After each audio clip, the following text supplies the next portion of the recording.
Donc à toi, Philippe. Bon, bonjour à toutes et à tous. Donc, je suis Philippe Chanfrel, en fait, directeur scientifique d'une entreprise agroalimentaire bretonne française, une grosse PME qui devient une petite ETI, puisque nous avons dépassé les 250 personnes. Donc, je vais faire, voilà, j'ai fait un sommaire assez rapide. Je vais présenter l'entreprise de façon rapide, très synthétique, et après j'expliquerai un petit peu l'action qu'on a eue à Sao Tomé. En deux mots, l'entreprise ENAF est un petit groupe avec donc c'est l'entreprise Jean ENAF du nom de son fondateur, entreprise familiale, avec la marque ENAF qui est traditionnelle, enfin qui est historique, et puis quelques autres marques qui se sont ajoutées récemment, comme Globe Explore dans les algues et Kervern, qui est une entreprise dans le port biologique. Donc voilà l'univers de notre petit groupe. Notre fonction en fait est de créer. Donc créer, ça veut dire innover, créer des recettes, fabriquer et distribuer des produits agroalimentaires de haute qualité. Là, vous avez une photo de notre site dans le Finistère, près de la mer, au bout de la Bretagne. Sur cette présentation, l'idée de montrer une photo aérienne de notre territoire et des intrants pour lesquels nous sommes en circuit plutôt court. Le porc, parce qu'en fait nous travaillons les produits carnés, les poissons, parce que nous faisons aussi des charcuteries à base de poissons, des algues maintenant, parce que nous travaillons des algues récoltées, de l'œuf et du lait, parce que nous sommes entourés de producteurs, et plus récemment, nous nous impliquons aussi dans la production de spiruline, de microalgues. Donc voilà notre univers. Ici, ça me permet de présenter rapidement aussi notre entreprise. Donc, en deux mots, vous voyez une photo du fondateur de l'entreprise il y a plus d'un siècle, qui s'appelait Jean ENAF. Donc, pour rappeler que nous sommes une ETI centenaire et familiale et indépendante. Donc, aujourd'hui, c'est la 4e génération qui préside aux destinées de l'entreprise, au travers de Loïc ENAF. Vous trouvez aussi quelques logos qui montrent un petit peu notre univers produit. Quand on parle de haute qualité, nous faisons des produits labellisés, des produits biologiques, avec le logo AB. Nous sommes inscrits dans des programmes nutritionnels, nous avons l'agrément USDA pour exporter aux USA, nous sommes certifiés IFS, etc., etc. Nous sommes aussi suivis par des organisations comme l'OABA, concernant le bien-être animal. Voilà. Ensuite, nous avons une présentation sur un rappel sur l'environnement, aussi pour rappeler que l'entreprise est située sur un territoire, faut imaginer le bout de la Bretagne, le Finistère, et nous sommes très impliqués sur ce territoire, et c'est une partie importante de notre ADN, et que l'on retrouve sur les logos complètement à droite. Donc, quand on les rebalaye, on retrouve la marque du pays Bigoudin, donc là c'est très spécifique à la Bretagne. Nous sommes membres de Produits en Bretagne, d'ailleurs Loïc ENAF en est le président, et nous sommes impliqués sur toutes les marques du territoire. Donc je passe après. Là j'ai voulu présenter aussi rapidement, pour vous permettre d'identifier l'entreprise. Nous avons aujourd'hui une vision, ce qu'on appelait une vision 2030. Avec un petit dessin à gauche. Nous sommes dans une démarche, je dirais, globale RSE, avec l'objectif en 2030 d'avoir un impact positif. Nous sommes conscients qu'on rentre dans un nouveau monde et dans lequel il va falloir produire encore mieux, plus vite et de meilleurs produits. Nos valeurs, qui sont les mêmes depuis très longtemps, c'est la responsabilité et l'innovation, la loyauté, le savoir bien faire, et la convivialité. Donc là, sur ce slide, j'ai essayé de synthétiser ce qui nous dit, ce qui nous caractérise, et ce depuis très longtemps. Nous sommes dans une logique de circuit court. Alors court, c'est d'abord, ça peut être géographique, mais ça peut aussi être par les intermédiaires. Et là, nous avons 6 exemples qui sont fondamentaux pour nous. Nous sommes conserveurs, donc vous trouvez les boîtes de conserve sont fabriquées à 20 km de chez nous, donc c'est au travers de la Frampac. L'acier pour ces boîtes de conserve vient de la région nantaise, 230 km. Nous avons, pour nos produits carnés à base de porc, un abattoir intégré, donc qui nous permet de garder le lien avec les productions amont et les producteurs. Le sel vient aussi de la région nantaise. À bas à droite, vous voyez une photo d'éleveurs. Nos éleveurs sont nos voisins. Et aujourd'hui, la communauté d'éleveurs est de l'ordre d'une trentaine et nous allons la passer à 15-20, car nous travaillons actuellement beaucoup sur le cahier des charges et sur le cahier des charges d'élevage. Et puis, vous voyez apparaître sur une photo Sao Tomé. Car pour nous, Sao Tomé est dans la même logique. C'est-à-dire que là, évidemment, Sao Tomé est loin de chez nous, mais par contre, c'est un circuit court. Donc, ça préfigure la suite de mon propos. Donc ça, c'est la présentation en fait, du film pour lequel vous avez eu le lien, ou pour lequel vous aurez le lien à la fin. Donc, c'est la photo de présentation du petit film qu'on a réalisé à Sao Tomé, petit film qui fait 3 minutes, en fait, et qui résume bien toute notre action à Sao Tomé. Donc maintenant, je vais parler un peu plus de notre filière de poivre à Sao Tomé. Donc ça, c'est un rappel, hein, mais bon, je pense que certains connaissent ou d'autres pas. Donc Sao Tomé, principe, c'est une petite république au large du Gabon dans le golfe de Guinée sur l'équateur. Donc petit pays indépendant depuis 1975, ancienne colonie portugaise. Ensuite, j'ai présenté quelques photographies. Alors, je vais à Sao Tomé au moins une fois par an. D'ailleurs, j'y retourne dans 3 semaines. Et maintenant, je pense que j'irai 2 fois parce que en fait, il faut y être, il faut y aller souvent. Et à chaque fois, je prends beaucoup de photos. Toutes ces photos sont les miennes. Donc, j'ai trié un petit peu. Celle de droite est importante. C'est une photo qui a été prise à la sortie d'une réunion avec des planteurs à principe. Donc, ce sont les planteurs qui sont là. On avait fait une réunion technique sur le prix d'achat et sur la répartition de valeur.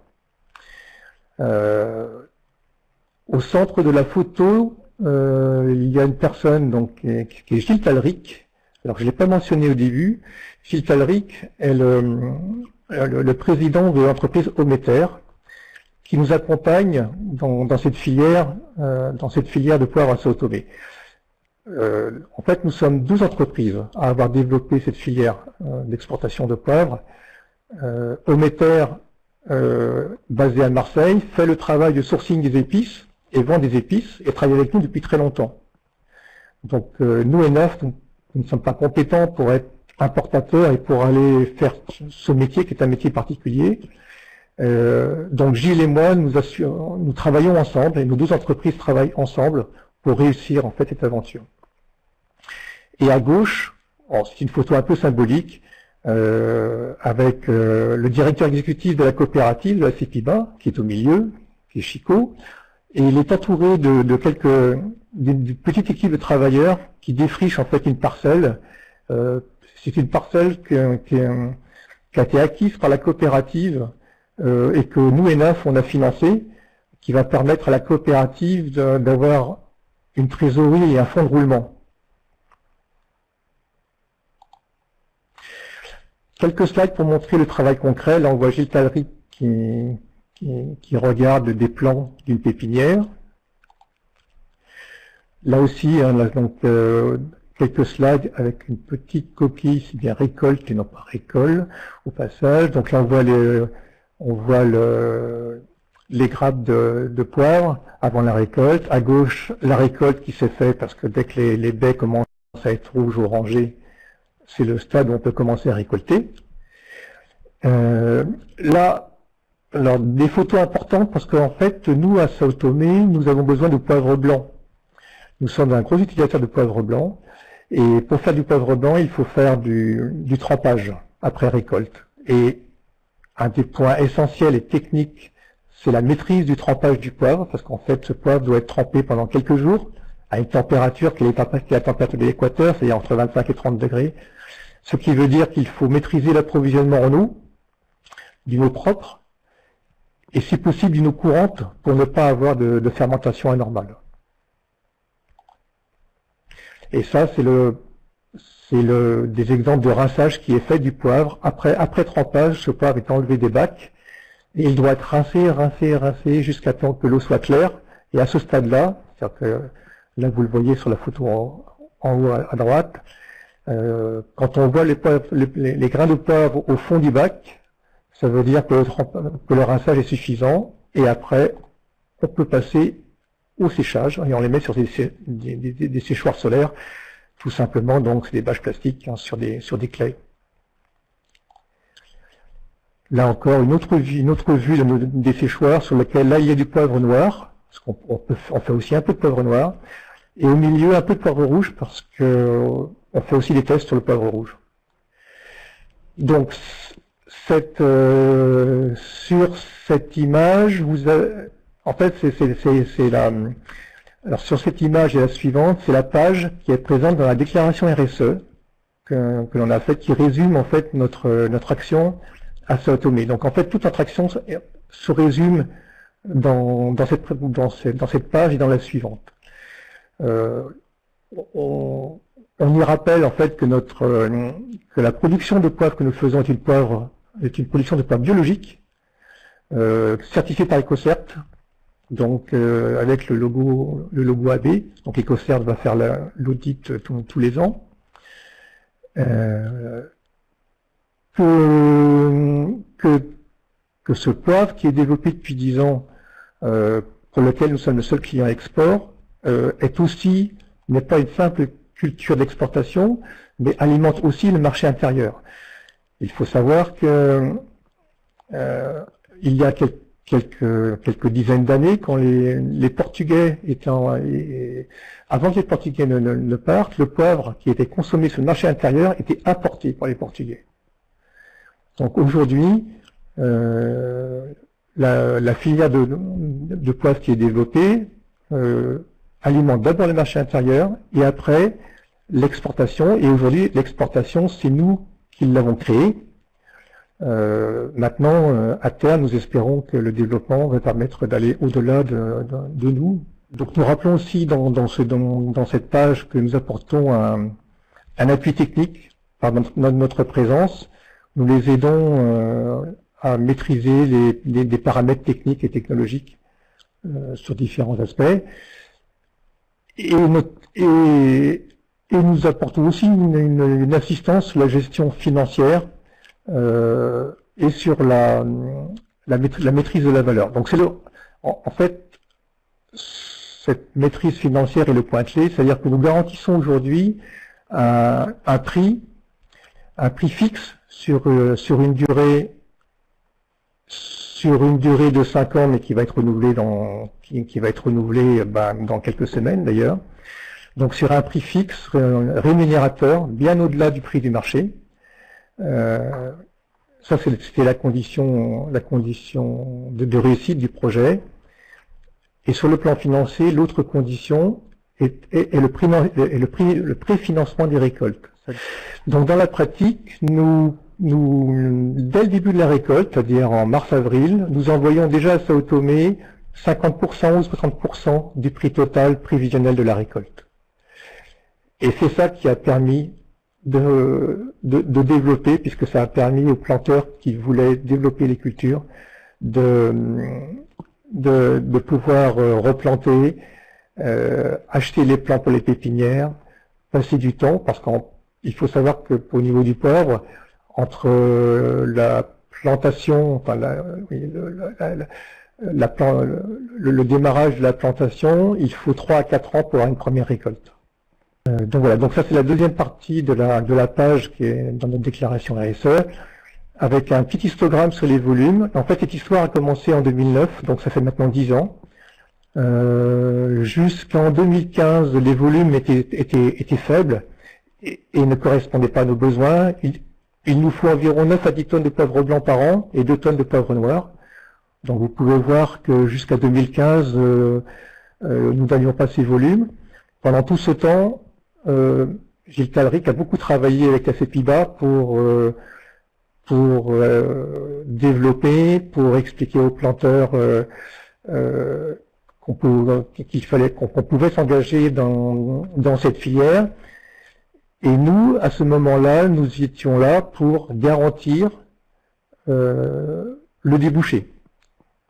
Donc la CEPIBA savait qu'elle pouvait s'engager sur l'investissement, sur le travail, parce que nous avions pris un engagement de prendre le volume sur un prix garanti.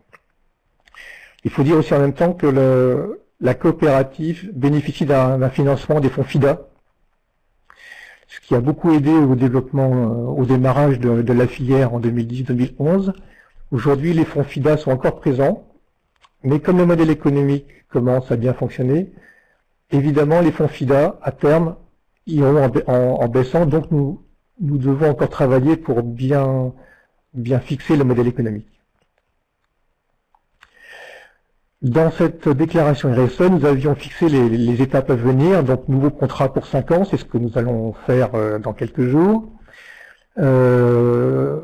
L'engagement pour l'achat de la totalité, c'est ce que nous avons fait. Pour l'instant, la filière poivre rouge, nous ne l'avons pas encore développée, mais c'est à voir. Nous avions prévu d'aider à la transformation du centre de traitement du poivre, ça a été fait, parce qu'en fait les locaux aujourd'hui sont prêts. Nous avions prévu de financer une parcelle, c'est ce que nous avons fait également. Et nous avions aussi prévu de travailler à la création, enfin à créer un manuel technique et pédagogique pour les planteurs. Alors, je vais vous passer les slides suivantes, ça va être assez rapide. Il y a 3 slides. La première, c'est la couverture d'un manuel technique que nous avons cofinancé avec Ometer, les fonds FIDA aussi, et la coopérative. Donc c'est un manuel technique de production en portugais. Donc ça c'est la première page. Ça c'est la dernière page sur laquelle vous retrouvez en dessous donc ENAF, AgriSud, qui est aussi partenaire avec nous, et Ometer. Et là, j'ai pris une page dans le manuel, hein, donc c'est pour montrer un petit peu comment c'est conçu. C'est à la fois simple. En fait, c'est un très beau document. Alors, on en est assez fiers parce qu'il est très précis, très synthétique, et c'est vraiment un très beau document. Donc aujourd'hui, les nouvelles actions prévues. Donc à venir, c'est de reconduire le contrat d'approvisionnement. Donc moi je vais à Sao Tomé dans 3 semaines et on va évidemment le reconduire. On va rediscuter de la chaîne de valeur, mais en garantissant toujours un prix largement rémunérateur. Donc la clé de notre filière c'est ça. C'est-à-dire qu'aujourd'hui, nous savons avec Gilles Talric, nous avons exactement déterminé le prix que recevait le planteur. La partie que reçoit aussi la coopérative pour fonctionner. Dans les actions prévues, nous allons aussi développer la production de poivre blanc à principe, qui est la petite île en fait du pays. L'idée étant de faire le poivre blanc principalement à principe et de faire du poivre noir plutôt à Sao Tomé. Nouvelle action prévue, être encore plus présent à Sao Tomé. Donc c'est vrai que alors ça peut être quelquefois une difficulté pour une PME de mener ce type d'action, c'est que il faut y aller. Aujourd'hui, moi j'y vais 1 fois par an, mais nous sommes une petite entreprise, donc c'est difficile d'y être plus longtemps. Heureusement, Ometer et Gilles Talric, il va plus souvent que moi, donc ça me permet d'être présent. Cette année, je vais y aller 2 fois. Et au-delà de la présence, ce qui est extrêmement important, et bon, c'est la relation humaine qu'il y a dans ce projet. Dans le cas présent, ce petit circuit court que nous avons créé repose beaucoup sur de l'humain, entre des gens à Sao Tomé, nous ENAF, Gilles Talric et quelques autres. Et en fait, c'est autant une expérience humaine qu'autre chose, et basée sur des valeurs. Nous avons prévu aussi de développer d'autres productions, maintenant que le poivre augmente en volume, donc il faut prévoir les débouchés. Et peut-être que nous pouvons maintenant aussi imaginer d'autres épices. parce qu'en fait, Sao Tomé est un pays extraordinaire sur le plan agronomique. Son positionnement sur l'équateur, la richesse des sols de cette île volcanique. Il y a un potentiel, il y a un potentiel de développement économique extrêmement intéressant. Et pour finir, j'ai aussi pour projet de nouer des contacts entre des écoles, donc chez nous, dans le pays Bigoudin, à Poudrevic et à Sao Tomé. J'ai commencé lors de mon dernier voyage en discutant avec l'Alliance française pour créer ce type de projet. Donc voilà. Est-ce que vous pouvez spécifier ce que vous apportez à la coopérative en termes de soutien technique et financier par rapport à ce que ENAF apporte à la coopérative en fait pour se développer Qu'est-ce que vous apportez à la coopérative et aux travailleurs? En fait, ce que nous, ce qui a permis, parce qu'il faut imaginer qu'il y a 10 ans, ça n'existait pas du tout, en fait, la coopérative n'existait pas en tant que telle. Ce que nous, on a apporté, c'est une garantie pérenne, dans la durée, un engagement, donc cela qu'il y a de l'humain, et c'est aussi en relation sans doute avec nos valeurs, les valeurs de l'entreprise ENAF, et le fait aussi que ce soit une famille qui dirige cette entreprise. Nous avons apporté une garantie de prix rémunérateur sur une durée longue, donc à la fois donc de volume et de durée, et aussi nous sommes engagés à préfinancer les récoltes. Et une fois que je dirais que tout ça a pu être enclenché, tout le reste suit. C'est-à-dire que la relation humaine se fait. Nous pouvons imaginer d'autres projets qui dépassent évidemment le poivre. Donc on parle d'épices. Et là, en fait, on est dans un mouvement. C'est-à-dire que, pour être très concret, le directeur exécutif de la coopérative, Chico, avec qui nous travaillons depuis le démarrage, il se trouve qu'il y a quelques mois, il vient d'être nommé ministre de l'Agriculture de Sao Tomé, ce qui est assez extraordinaire. Et sans doute que on va aller au-delà sur d'autres productions, sur d'autres assistances. Donc, on dépasse largement le cadre du simple achat. On est dans une démarche qui est globale. Et alors c'est une démarche globale au niveau de l'entreprise, c'est-à-dire que dans notre projet 2030, un de nos piliers, c'est la solidarité avec notre communauté. Alors communauté, les épices, le poivre, Sao Tomé, c'est une communauté, mais on parle aussi de communauté d'éleveurs autour de nous, sur notre territoire breton. Donc on est dans cette logique-là. Alors moi j'ai une question avant de passer aux questions écrites. Quand on a discuté de cette filière, vous nous aviez également expliqué que ce poivre vous coûtait plus cher qu'un poivre normal et que du coup, quel prix vous avez fixé pour que vos producteurs aient un niveau de vie décent et quel investissement ça a été pour votre entreprise par rapport à un autre poivre plus classique? En fait, on a regardé les prix de marché mondiaux, parce qu'en fait le poivre est une épice mondiale. D'une part, mais c'était pas l'élément clé. Hein. L'idée était juste d'avoir un référentiel. Après, on a décortiqué les coûts de production, mais ça s'est fait aussi via les fonds FIDA, parce qu'en fait, dans la mesure où il y avait aussi une assistance au démarrage de la filière, donc il fallait décortiquer tous les coûts. Donc, tous les coûts de production ont été décortiqués, dont les coûts de fonctionnement de la coopérative, avec aussi donc les salaires du personnel de la coopérative. Alors c'est une petite coopérative, hein, il y a quelques permanents. Et après, au-delà de ces coûts de production, un prix a été fixé de façon un peu arbitraire, mais très au-delà de, je dirais, enfin, je vais pas appeler ça une marge, mais en fait, le prix réellement versé est vraiment très élevé, mais le but de ça était d'enclencher la coopérative. C'est-à-dire que il faut se remettre dans le contexte de Sao Tomé. Il fallait inciter des planteurs ou des gens qui n'étaient pas planteurs, qui avaient des parcelles ou des bouts de parcelles, qui n'en faisaient pas grand-chose, voire rien, éventuellement à se lancer dans la culture du poivre.